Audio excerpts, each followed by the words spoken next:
Boa noite, pessoal. Tudo certo com vocês? Começando mais uma edição do programa Na Área, programa 90. Tempo passa, hein? Trazendo para vocês os principais detalhes, principais informações, muita análise e repercussão sobre tudo que está rolando no universo da dupla Baguá e também do futebol gaúcho e do futebol no interior. Lembrando para vocês que este programa é gravado em razão de compromissos profissionais previamente assumidos, mas eu gostaria que vocês deixassem igual a participação de vocês no chat, as suas opiniões sobre os assuntos. Depois a gente responde aqui pelo canal Yuri Dias Repórter, até porque nós temos vários assuntos para tratar com vocês. Não somente do futebol bagiense, mas também do futebol do interior, a divisão de acesso que vai ter o Bagé em campo e outras 15 equipes, já começa a aquecer o mercado da bola e a gente vai atualizar para vocês tudo que está rolando. E para que a gente pudesse estar aqui, sempre segunda e sexta, às 20 horas, nada seria possível se não tivéssemos parceiros que apostam nesse espaço. E a gente fala em nome de Fazenda Retiro, tradicional criatório de gado bovino, localizado na costa do Jaguarão, às margens da BR-293 em Candiota, propriedade de Eduardo Silva Mendes, presidente do Conselho Deliberativo do Grêmio Esportivo Bagé. Clínica Doutor Jorge Caé Filho, especialista em cirurgia geral e aparelho digestivo, pós-graduado em cirurgia bariátrica pelo Centro de Ensino Redindor, atendimento completo em endoscopia digestiva alta, colonoscopia, colocação de balão intragástrico para emagrecimento e cirurgias videolaparoscópicas, com segurança, tecnologia e cuidado com o paciente.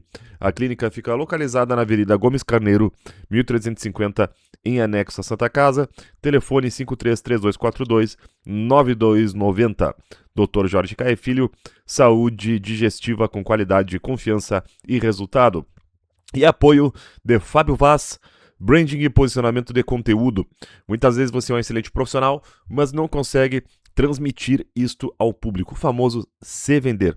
O Fábio desenvolve um trabalho aqui no canal com toda a parte visual, gráfica, layout e também gestão de conteúdo de redes sociais. Então a prova viva da eficiência do trabalho dele está aqui no canal Yuri Dias Repórter. Pode fazer isso também com a sua empresa, com a sua página profissional. E quem ver a divulgação do anúncio dele pelo canal do Yuri Dias Repórter e procurá-lo, vai ter desconto na contratação de serviços. WhatsApp 53 99953 5871. Vamos rodar a vinheta Avante Jaldinegro, porque nós temos dose duplas de assunto. Tanto Copa Federação Gaúcha de Futebol, afinal, aberta a semana decisiva para as semifinais da Copinha, Bagé e Gramadense, vamos falar sobre isso, e também a movimentação das equipes que vão jogar a divisão de acesso. Então, bora aqui, é hora do quadro Avante Jaldinegro.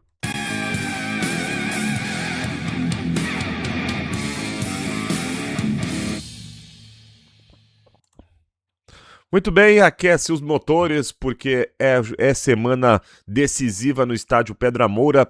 Neste domingo, dia 28 de junho, a bola rola a partir das 3 da tarde no estádio Pedra Moura para o jogo de ida da semifinal da Copinha. Bagé encara o Gramadense. O jogo de volta está previsto para o outro domingo, dia 5 de julho, às 15 horas, na Vila Olímpica, em Gramado. E aí, no outro lado do chaveamento, no sábado, às 15 horas, Santa Cruz e Brasil de Pelotas jogam no Estádio dos Plátanos, com o jogo de volta também previsto para o próximo domingo, no dia 5 de julho, às 15 horas, no Bento Freitas, Brasil e Santa Cruz. Então, Bagé e Gramadense de um lado, Brasil e Santa Cruz do outro.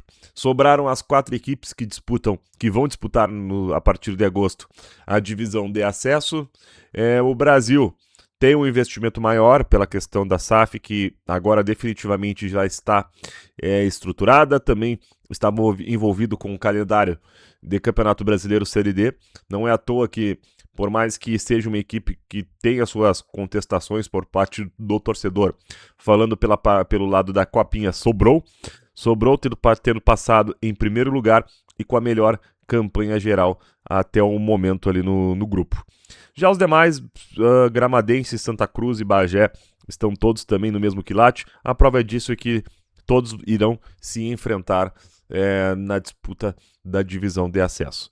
O Gramadense passou em primeiro colocado no grupo A, por isso que enfrenta então o Bagé, que ficou em segundo no grupo B.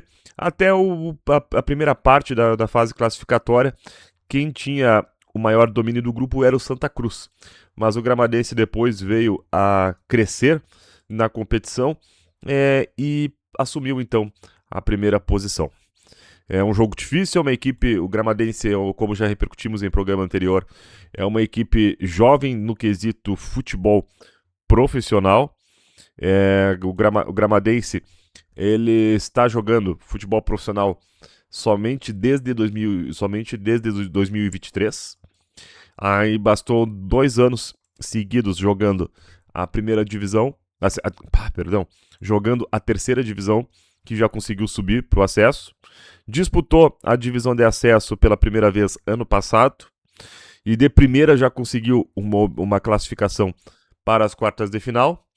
E agora, nessa disputa da Copinha também conseguiu avançar em primeiro na chave. A minha equipe conta com uma mescla de alguns jogadores jovens, como alguns experientes, como é o caso do volante Murilo Xavier, que teve boa passagem pelo Guarani. Mas o Bagé também tem as suas caras experientes que conseguiram levar a equipe até aqui, de uma equipe que não tinha muitas expectativas para esta fase classificatória. O holofote maior era para o lado do Guarani do Brasil, mas o Bagé conseguiu driblar essa situação e obteve a classificação. E o detalhe é que quem vencer estes duelos de semifinais estarão com um calendário de futebol nacional garantido para 2027. O campeão da Copinha leva a vaga no Brasileirão Série D de 2027, esta vaga que ainda está por ser ratificada pela CBF, e o vice-campeão leva a vaga para a Copa Sul-Sudeste. Então, além da vaga na final, um vencedor destes 2 chaveamentos também já estarão lutando por um calendário nacional. Imagina um inédito calendário nacional na vida do Bagé. Que aí o Guarani vai deixar, né? Foi a primeira equipe da cidade que conseguiu calendário nacional, disputando 2 edições de Série D do Campeonato Brasileiro e 2 edições de Copa do Brasil, carregando essa primazia e também, né, ostentando a marca de ser o único clube da cidade.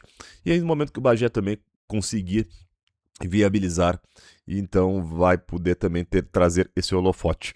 E consequentemente cresce o futebol bagiense, cresce o nosso trabalho, a nossa cobertura. Mesmo que o Bagé venha, por exemplo, passar pelo Gramadense e não ser campeão da Copinha, possibilita o vice-campeonato uma Copa Sul-Sudeste, por exemplo, que reúne equipes de 6 estados: Rio Grande do Sul, Santa Catarina, Paraná, Minas Gerais, São Paulo e Rio de Janeiro. Todas, no caso, são equipes que não disputam Libertadores e Copa Sul-Americana.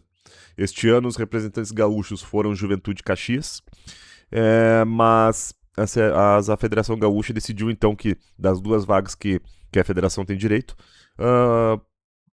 colocar uma para Copinha, a fim de valorizar um pouco mais a competição. E a realidade é essa. São 2 jogos, mas que representa muito próximo. Aliás, as 4 equipes estão muito próximas aí de conseguir um calendário nacional. Então, durante a semana o Bagé vai ter todo o tempo para os treinamentos, para ajustar a equipe, melhorar as coisas que precisam ser melhoradas. Fica a dúvida da recuperação do Gustavo Linhares, se haverá ou não possibilidade de estar em campo nesse jogo de ida contra o Gramadense. E é um jogador que é uma peça muito importante principalmente para disputa de 1 contra 1 que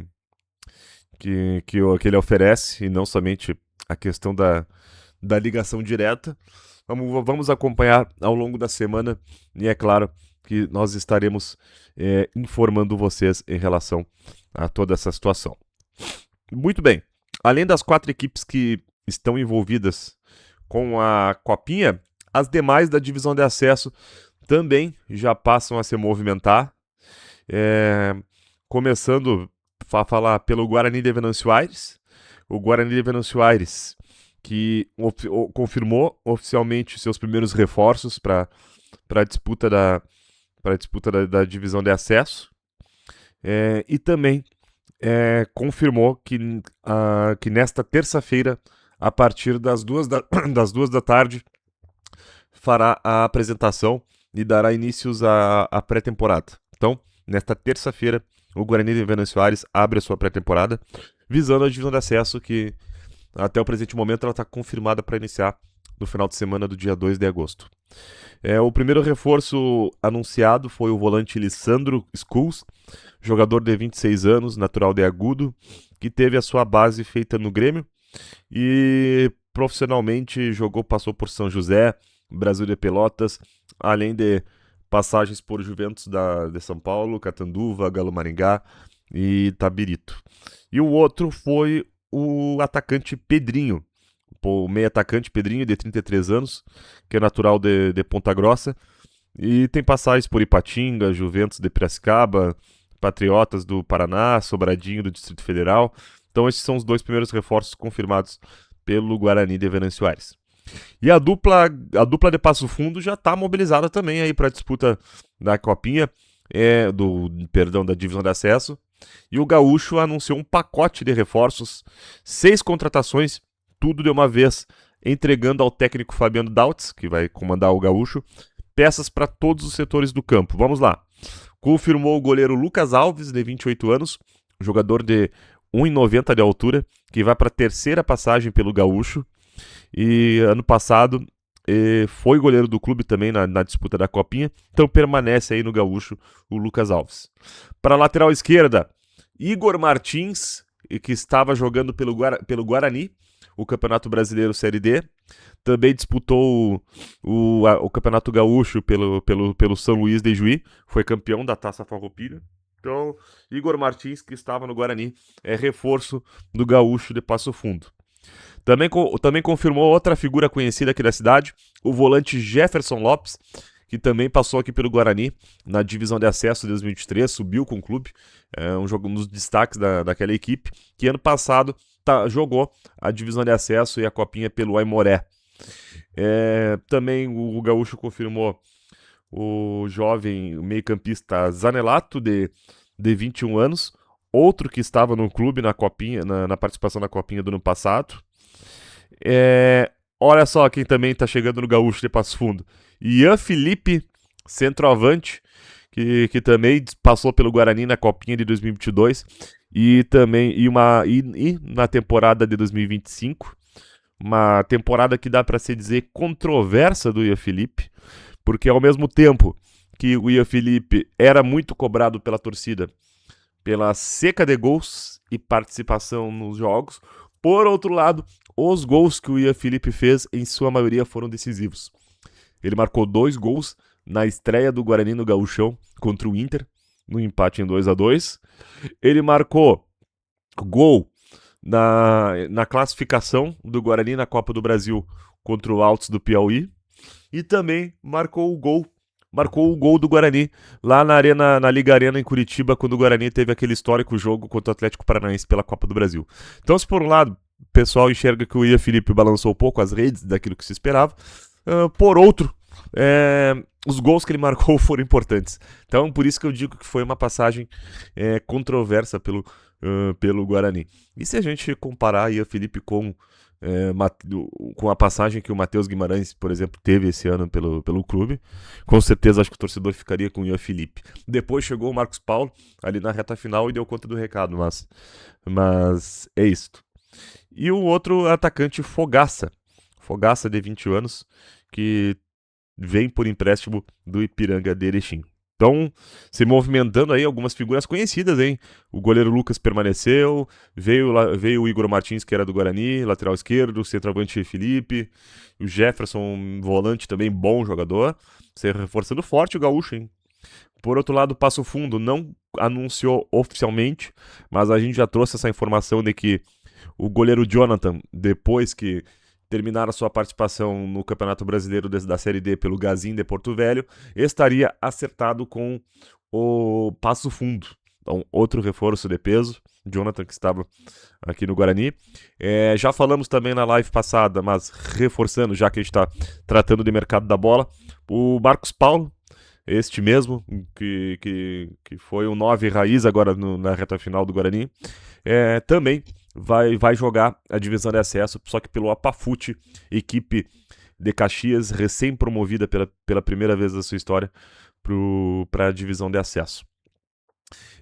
Seguindo as nossas informações, também ainda não foi anunciado nem confirmado oficialmente, mas nos bastidores também dão conta de que o David Cunha, o volante do Guarani, estaria acertado para jogar a divisão de acesso pelo Santa Cruz, que também é uma novidade, não é uma novidade, o David já teve 2, 3 passagens aí pelo Santa Cruz. A Aimoré também se movimenta, o Aimoré anunciou o zagueiro Yuri Pedral para a disputa da divisão de acesso, jogador que defendeu recentemente as camisas do Sergipe e do Campinense da Paraíba, jogador de 23 anos, Aimoré, também se reforçando. O Aimoré que era um dos favoritos ano passado para subir, não somente pelo investimento, mas pela campanha que o Aimoré fez, liderou a fase classificatória da divisão de acesso em todo o momento, passou tranquilamente também nas quartas de final, e aí na semifinal, na hora H, no jogo decisivo, perdeu a vaga para a primeira divisão para o Novo Hamburgo. E o Novo Hamburgo que começou devagarzinho, chegou o Rogério Zimmermann, foi crescendo, e quando vê, chegou forte nos mata-matas, e aí quando, na hora decisiva, na hora H, aí o Novo Hamburgo cresceu e matou justamente o Aimoré no clássico ali do Vale, da região metropolitana, entre Aimoré e Novo Hamburgo. Vamos ver por onde também, queremos saber por onde vai jogar Rodrigo Mamá. Ainda não teve, estamos buscando a confirmação, deixa eu ver aqui,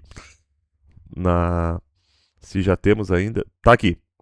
Goleiro Rodrigo Mamá vai jogar pelo Santa Cruz.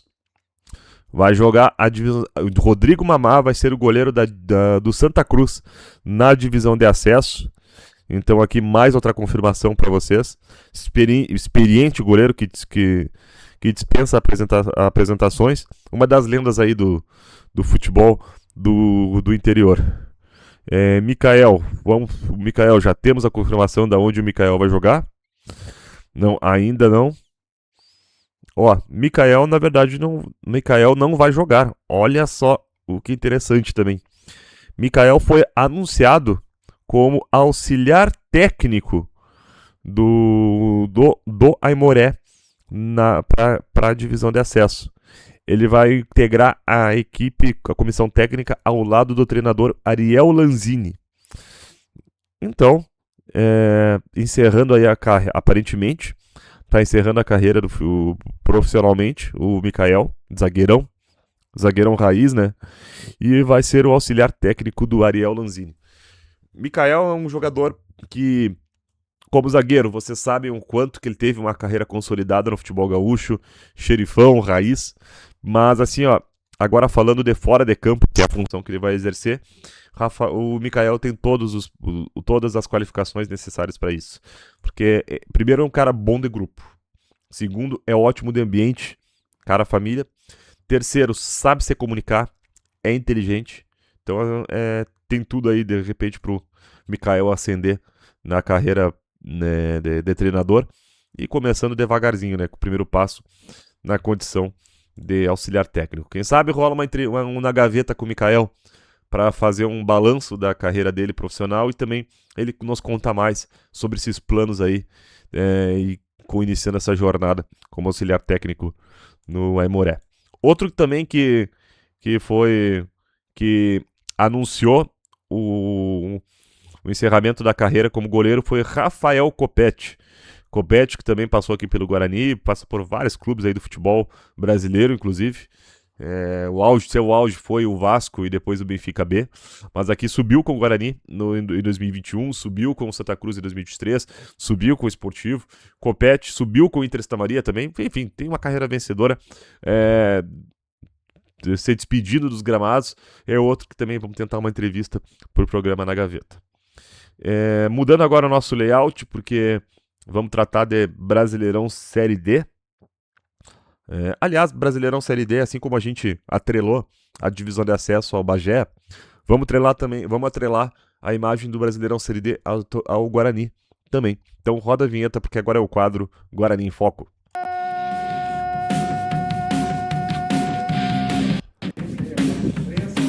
repórter então de volta ao Guarani. Muito bem, agora o layout do nosso quadro Guarani em Foco, que apesar da temporada do Guarani oficialmente ter finalizada, segue ainda as repercussões, as informações e, é claro, novidades e informações não vão faltar do lado do Estrela d'Alva. Mas antes de seguir falando especificamente do Guarani, trazer as informações para vocês de que neste final de semana ocorreram os jogos de ida da segunda fase do Brasileirão Série D, os primeiros mata-matas, assim dizendo. E 2 gaúchos ainda estão vivos na competição. Guarani e Brasil caíram fora, mas São José e São Luís seguem vivos. Os dois jogaram em casa, os jogos de ida. No caso do São José, no estádio Passo da Areia, no domingo, o São José empatou com o Santa Catarina pelo placar de 1-1. Jogo de volta está marcado lá em Rio do Sul, em Santa Catarina, no próximo sábado, às 3 da tarde, Santa Catarina e São José. Então, como ocorreu um empate no Passo da Areia em 1-1, quem vencer está classificado.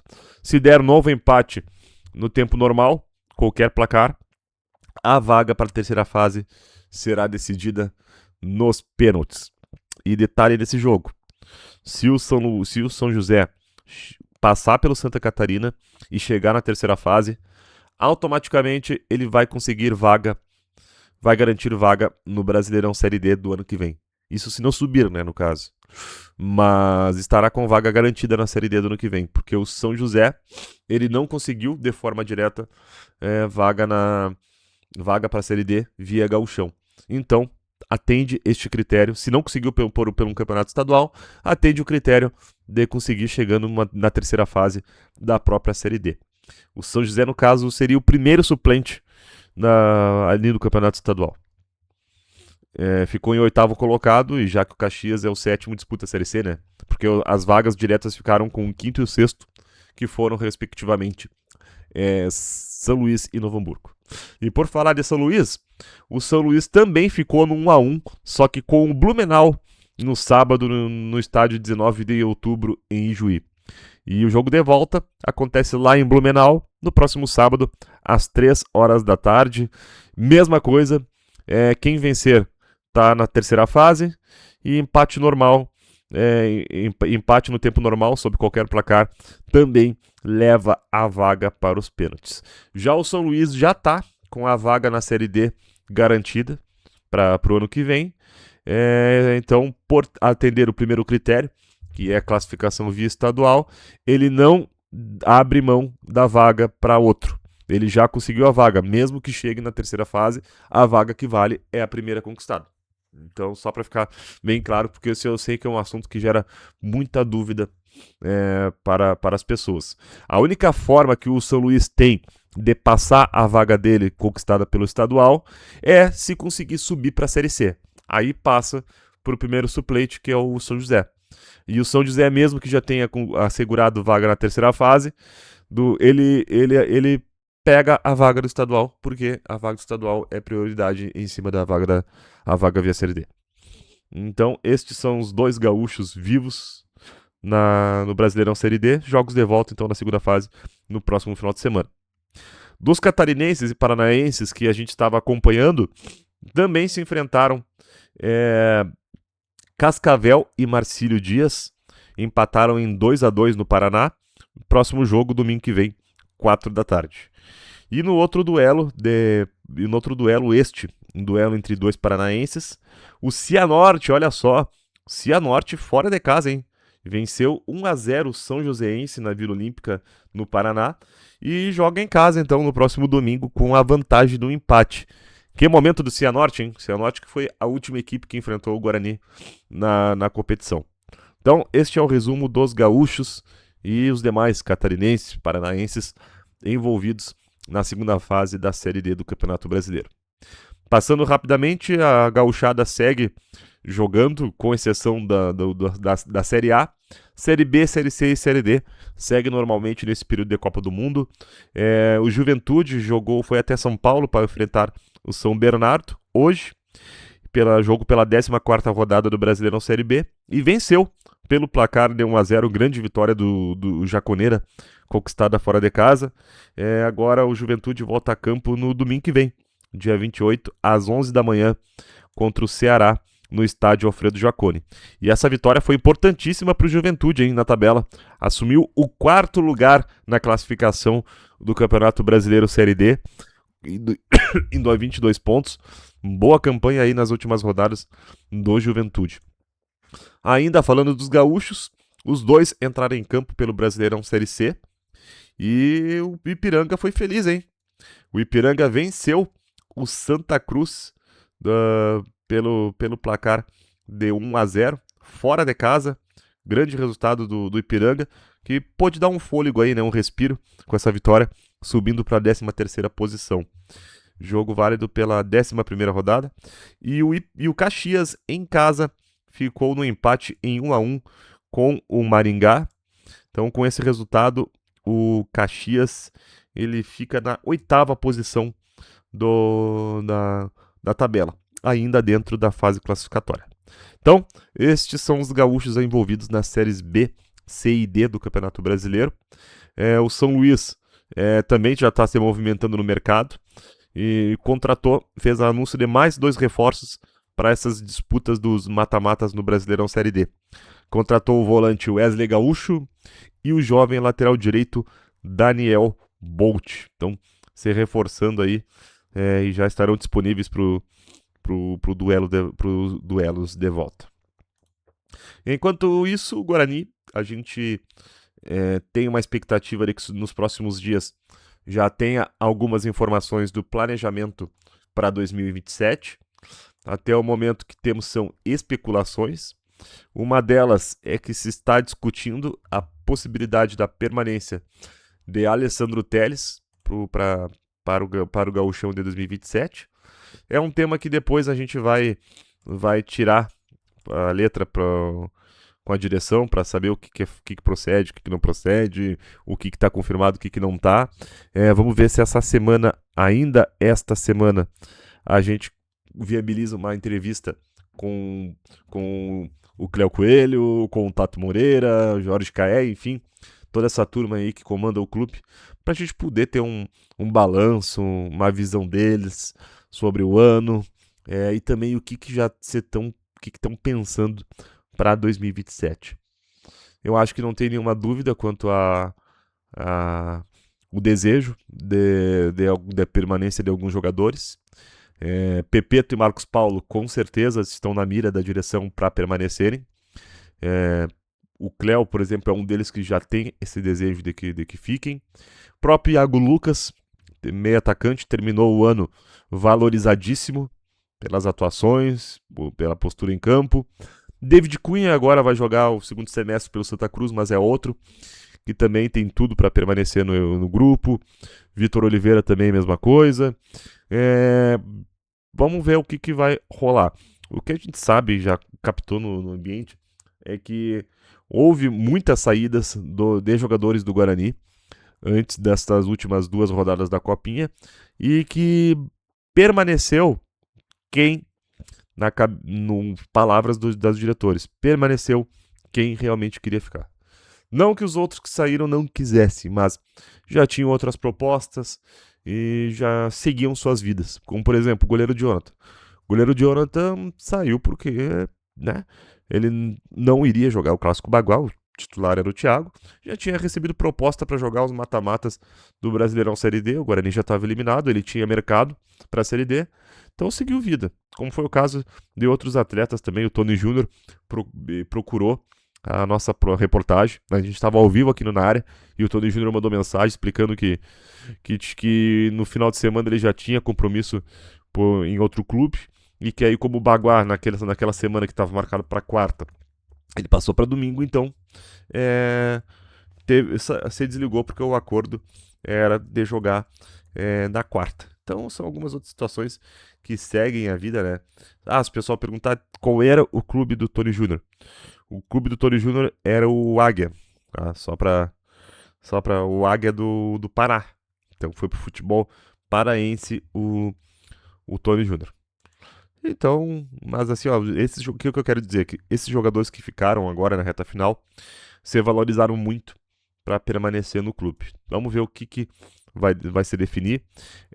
Além da questão de dentro de campo, também o clube já está planejando e se organizando para fazer uma reforma nos refletores do estádio Antônio Magalhães Rossell, Estrela d'Alva.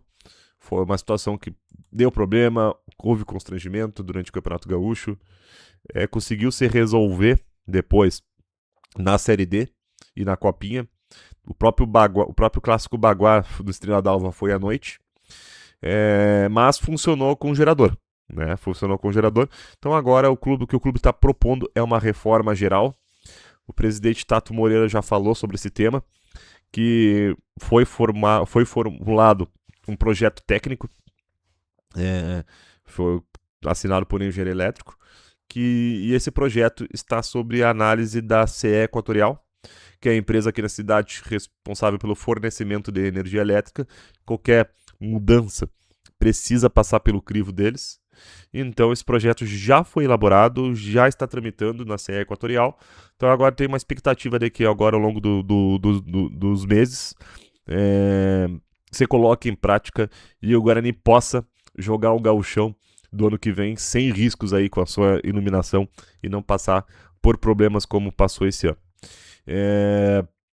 Ano que vem é um ano que o Guarani dificilmente terá calendário regional.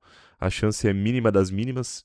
A única possibilidade de conseguir seria caso houvesse acessos de São Luís e São José na Série D do Campeonato Brasileiro, para a Série C, e assim herdaria vaga via Campeonato Estadual. Então, mas isso é uma situação que não dá para contar. Né? Então, o que se sabe é que ano que vem é um ano de Campeonato Gaúcho, que é um campeonato rápido. Os estaduais cada vez estão mais rápidos, e depois, se assim o clube quiser, disputar a Copinha, que se seguir essa tendência, novamente seria disputada no primeiro semestre. Tudo vai depender se a divisão de acesso for ou não for bem sucedida no segundo semestre. Então, essa é a realidade do Guarani. Não tem, mas essa não vai ter, como não vai ter o calendário nacional a oferecer, isso daí impacta um pouco no mercado para a busca de jogadores. Mas por outro lado, eu volto a ter essa análise otimista da coisa, de que o fato de se obrigar, talvez, a montar um elenco mais regionalizado ajude para trabalhar ainda mais essa reconfiguração do elenco que esteja mais alinhado com o próprio DNA do clube. E aí, quem sabe também que as coisas de liga, né? Porque tem muito isso no futebol, né? De dar liga ou não dar liga. Esse ano o Guarani enfrentou muitas dificuldades. Não era mais o novato nas competições, diferente de 2024 e 2025, o Guarani agora não era mais novato. Enquanto era a primeira vez que estava disputando uma Série D, enquanto era a primeira vez que estava jogando uma Copa do Brasil, era tudo bonitinho, é que nem no gauchão. Tinha recém-subido, agora não. Agora não é mais um novato. Então, enfrentou mais dificuldades e sentiu bastante. Mas, de todos os problemas que teve, pelo menos não caiu. Porque, como eu já falei isso e não me canso de repetir, que bom que o Guarani não caiu. Apesar de todos os problemas que teve, o fato de ter segurado as pontas e permanecido na Série A representa seguir crescendo, seguir se desenvolvendo. Porque imagina, o fato de cair representaria perder, por exemplo, uma receita de 1 milhão que entra de cota TV.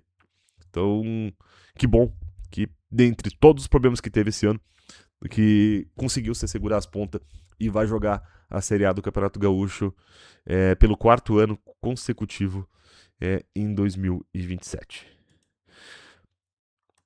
Muito bem, pessoal, então essas eram as notícias que eu tinha para trazer para vocês. Bastante agitação no mercado da bola.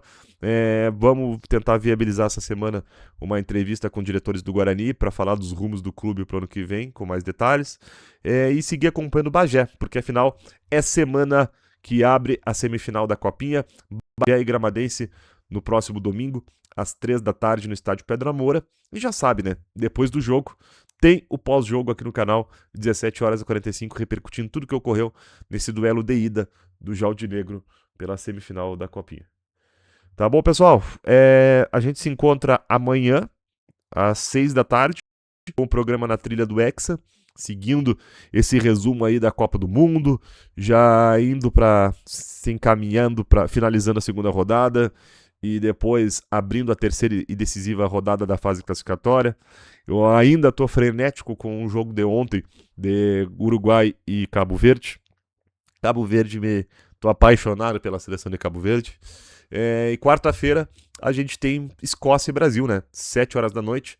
Também tem pós-jogo aqui no canal a partir das 9h15. Então, seguimos com uma vasta programação aqui no canal Euridias Repórter durante a semana. Uma ótima semana a todos e vamos falando. Valeu!